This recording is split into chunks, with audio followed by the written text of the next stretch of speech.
Hi,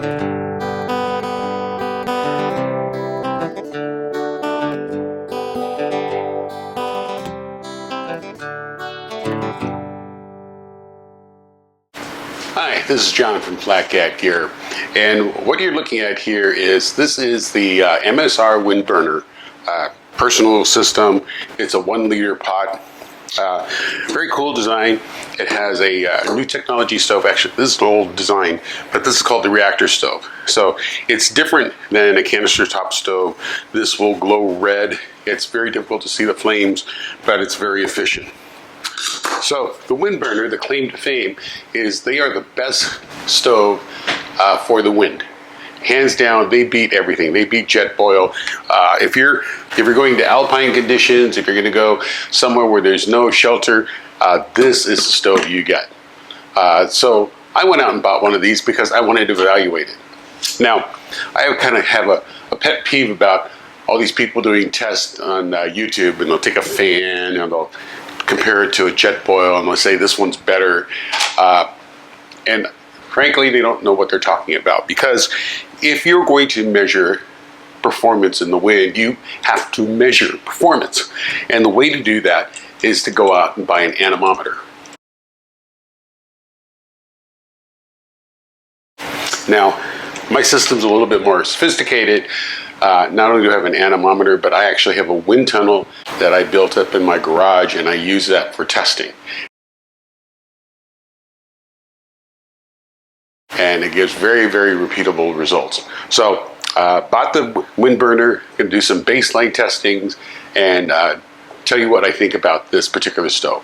Again, the reason I'm doing this testing is nobody has taken the time to do quantitative data analysis. So in the wind tunnel, I actually tested this in calm conditions, and I tested it at 8 miles an hour. Now that 8 miles an hour is the maximum my wind tunnel will go to.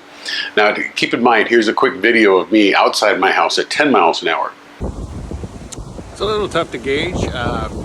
We do our wind testing at 8 miles an hour, and just to give you an idea, I'm on the deck of my house, and this is a 10-mile-an-hour wind.